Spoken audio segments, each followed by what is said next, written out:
Yung pagpuputol yun ng sweldo kay Grijaldo, what mission have you accomplished?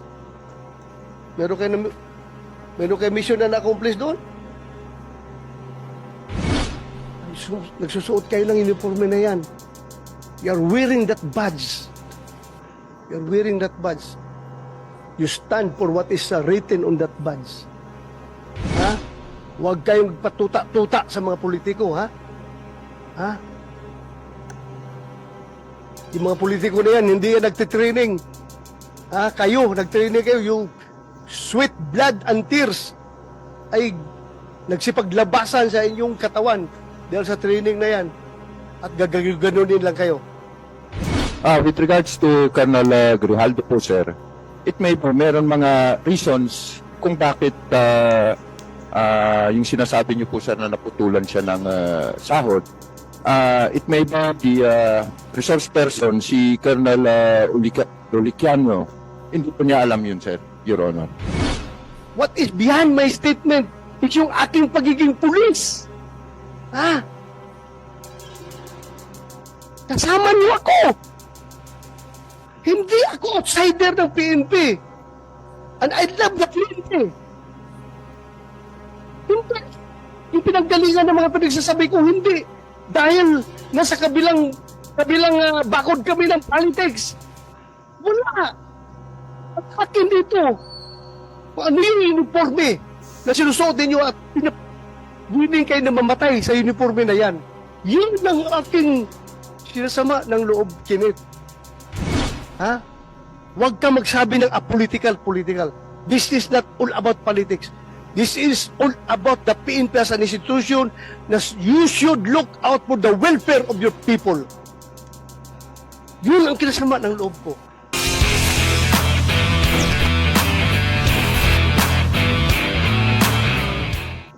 Sir, si Colonel Grijaldo, sir. Ano ka sa DP? Division Chief, sir. Ng, Policies, Plans, and Program Division. so you represent DP and the Chief PNP as far as the Grijaldo case is concerned.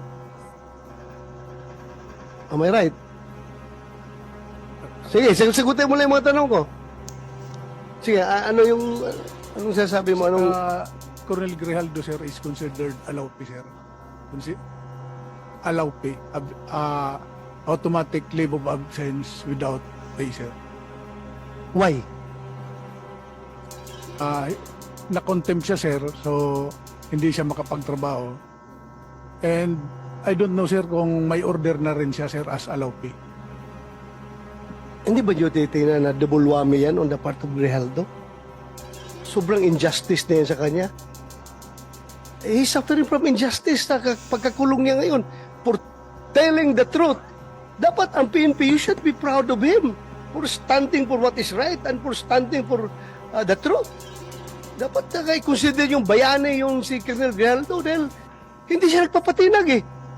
Sinasabi niya katotohanan. Kahit na i-contempt niyo ako ilang beses dito, kahit na ikulong niyo ako ng ilang beses, basta yan ang katotohanan, panindigan ko yan. Dapat, he deserves your applause. Kayong PNP, tinayo niya yung bandera ng institusyon ng PNP na kami ay ganito. Hindi kami natatakot kahit sino mga congressman kayo dyan na mag-intimidate sa akin. Basta katotohanan lang ako. Bakit ginano ninyo yung tao ninyo? Isn't it very double injustice on his part? Na wala na makain yung pamilya niya dahil pinutulan niyo ng sweldo? Hindi naman niya, he did not violate any law. To tell you frankly. Ay, i-interpret na ninyo yung batas to the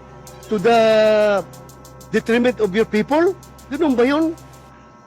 You should interpret your policies to the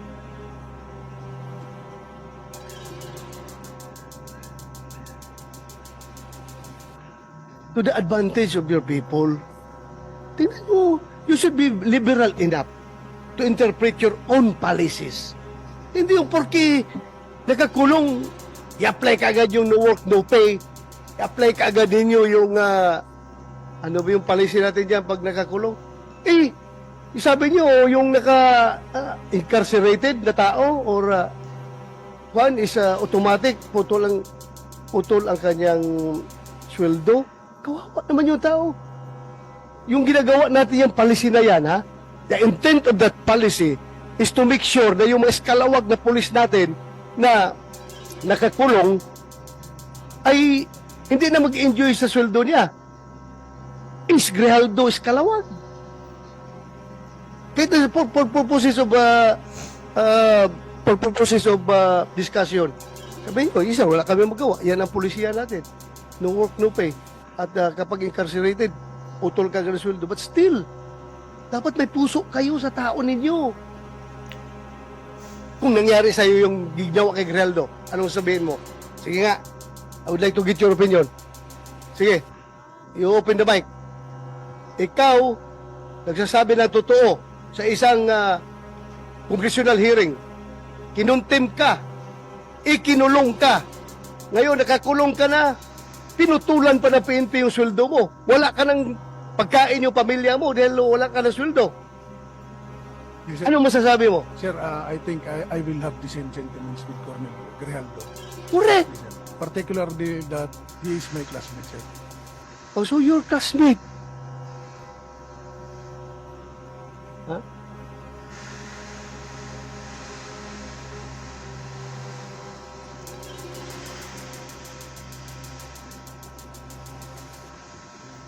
Oh, alam mo, kayo dapat dapat manindigan kayo para sa tao ninyo. Not even the House of Representatives, not even the Senate could force you to do injustice to your people. That is double injustice. Ang ginagawa ninyo. Tumayo kayo. Ano lang sabihin ng mga patrolman ninyo ngayon doon sa baba? Ganito na lang among PNP, walang bayag. Kinakawawa na nga kami. Kinakawawa pa kami ng sariling ahensya namin. Napaka-heartless naman ninyo kapag ganun. So, classmate mo si Grijaldo. So, ano ngayon? Hindi kayo naawa.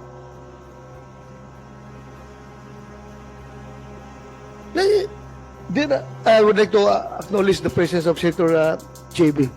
Yes, ito. Thank you, Your Honor, for joining. Alam mo,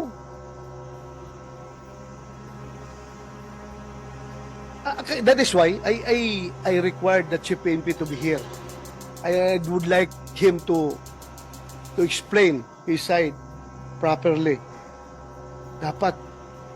Because as a commander, it's very basic. Dalawa yung ating function as a commander. Number one is the accomplishment of the mission. And number two is the welfare of our men. Dalawa yan. Magkatabi yan. Accomplishment of the mission, welfare of our men. Anong welfare ang ginawa niyo kay Grijaldo? Hindi ba talagang nilaglag ninyo siya? Dahil as I have said, you should be proud of him. Hero ninyo siya. Porque galit sa kanya yung Quadcom. Galit na rin kayo sa kanya. Tama ba yun na behavior ng isang institusyon na dapat tinitingnan ang kabutihan ng kanyang mga membro? I don't see any reason behind bakit ganun kayo mag-treat ng tao ninyo.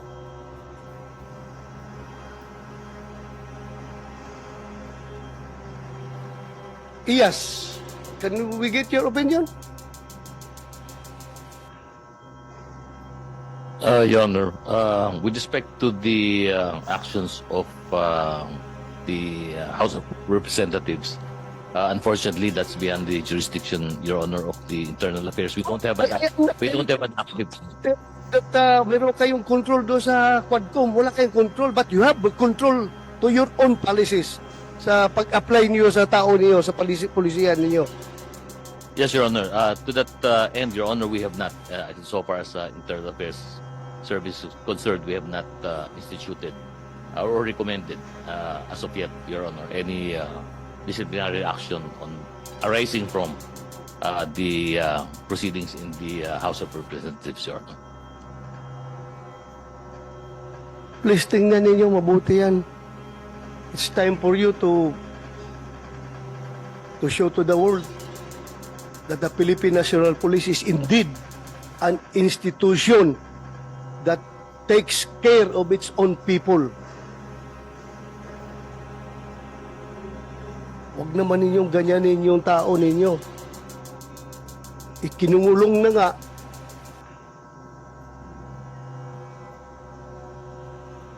Sobrang injustice na na-experience niya ngayon, putulan pa niyo ng sweldo. Paano ang pamilya niya? Paano yung pag-aaral ng pamilya niya? Paano yung pagkain nila pang araw-araw? Wala na siyang sweldo. Okay lang sa akin yung kung iskalawag yung tao. Kung ninja cup yung tao, go ahead. You punish him. Pero for standing for the truth, for doing what is right, and for not giving in to the intimidation sa ginagawa sa kanya ng Quadcom. Kayo rin, sasakay rin kayo sa Quadcom na pati sweldo niya, puputulin ninyo. You should be liberal enough to interpret your own policy to your people. Kayo ba sa armed forces? Ganun din kayo? Kapag ang tao ninyo ay nakulong, na-contempt, puputulan rin yun ng sweldo?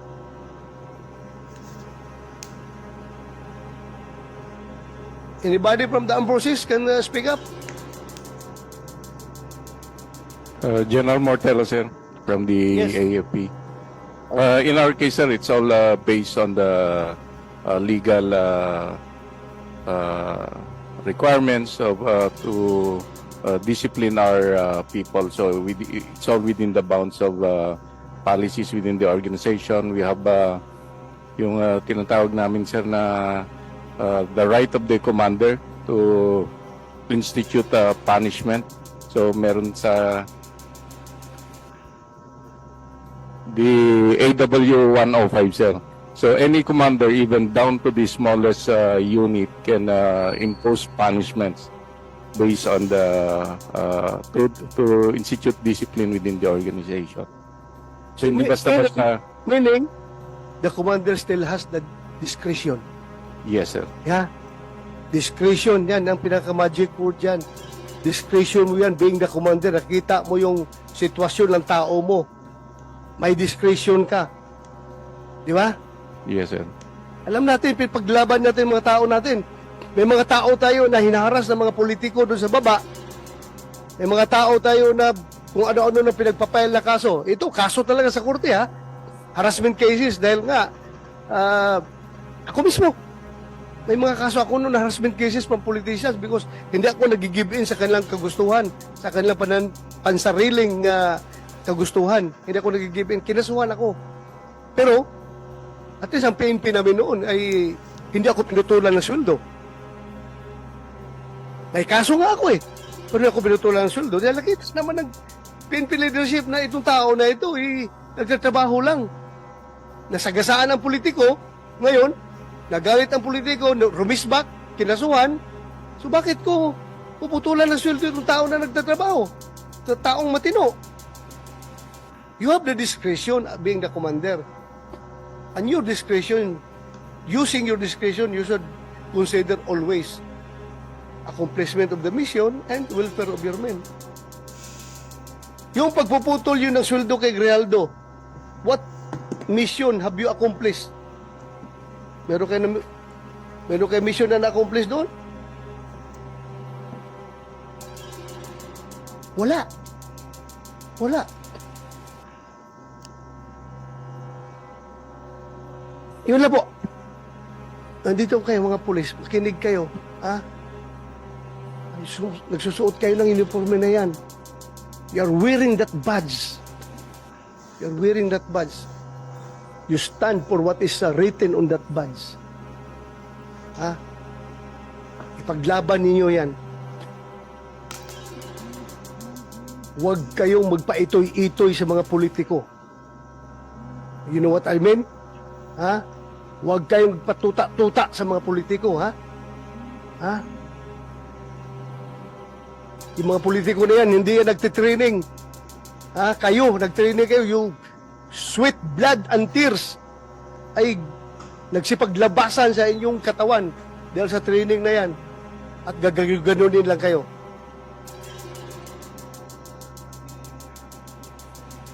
Paglaban ninyo ang tauhan ninyo.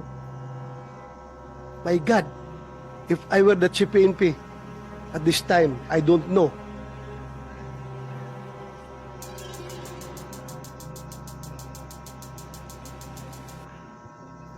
Pag ginaganon yung tao ko, I can never sleep soundly at night kapag mayroong injustice na ginagawa sa aking tauhan.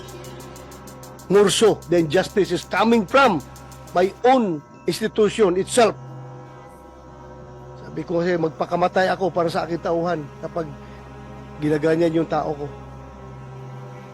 Lalong-lalo na kapag ang tao ko ay nagsasabi lang ng katotohanan at pinanindigan kung ano ang tama.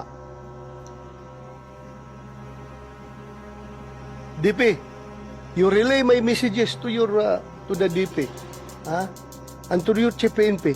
I-relay nyo yung mensahe ko. Sana naman nakikinig kayo. Hindi ko kayo pwedeng diktahan on what to do because that is already overreach on my part. May sarili kayong chain of command. Sundin niyo. O sa akin lang, as may oversight function, nakikita ko talaga sobrang injustice na ginawa niyo kay Grijaldo. Paglaban niyo yung tauhan niyo. Lalong-lalo na, classmate mo yun. Sobra. Sobra kung nangyari sa kanya. Eh, anong sabihin ngayon ng ibang mga opisyal ninyo? Ibang mga tauhan ninyo? Ganito pala ngayon.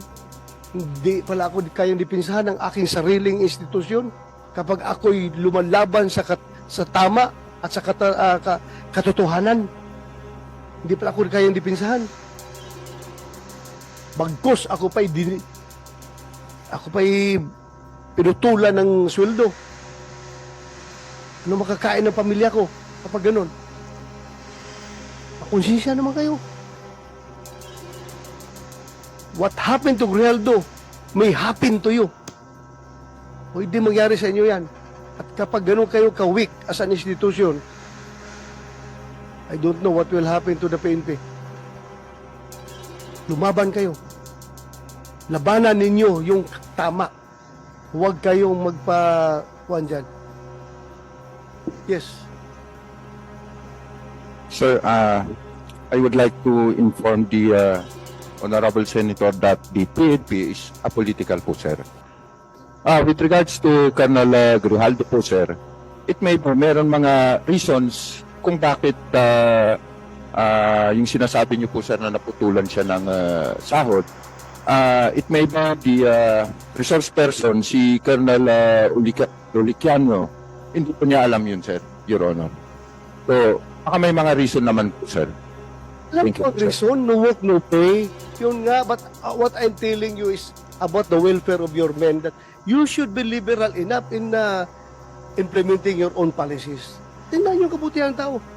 Because hindi ka forever, Kenneth, Regional Director.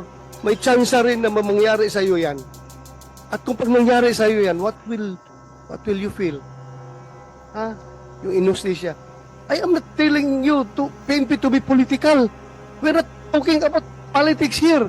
We're talking about the welfare of your people. We're talking about your institution. There's no political behind my statement. What is behind my statement is yung aking pagiging pulis. Kasama niyo ako. Hindi ako outsider ng PNP. And I love the PNP. Hindi. Yung pinanggalingan ng mga pinagsasabi ko, hindi. Dahil nasa kabilang bakod kami ng politics. Wala. At akin dito. Kung ano yung uniforme na sinusuot ninyo at willing kayo na mamatay sa uniforme na yan. Yun ang aking sinasama ng loob, Kenneth. Huwag ka magsabi ng apolitical. This is not all about politics. This is all about the PNP as an institution na you should look out for the welfare of your people. Yun ang kinasama ng loob ko. sir. Go ahead.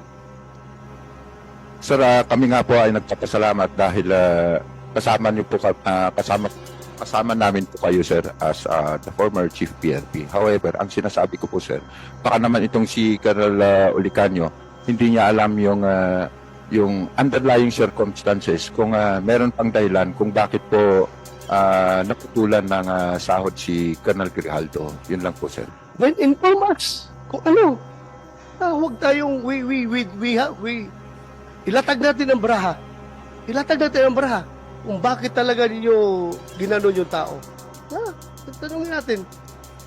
Yes, sir. We'll, Did he violate the law? Meron ba siya binayulit na batas?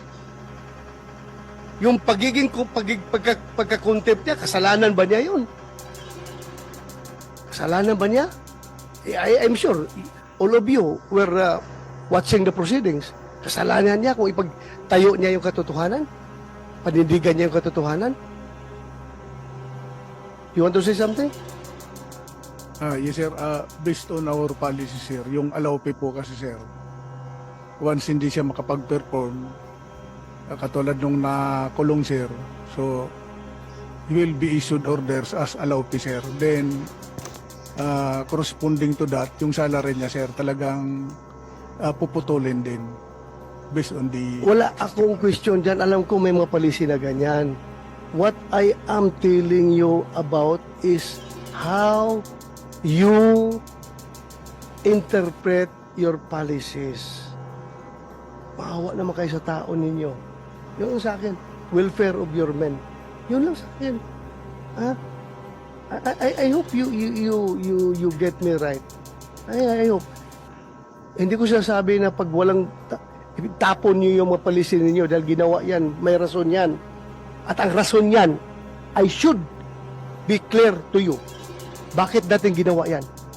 Kasi yung mga eskalawag na pulis na patuloy pa rin na nagtatanggap ng sweldo kahit may mga kaso, yan, ginawa natin yan.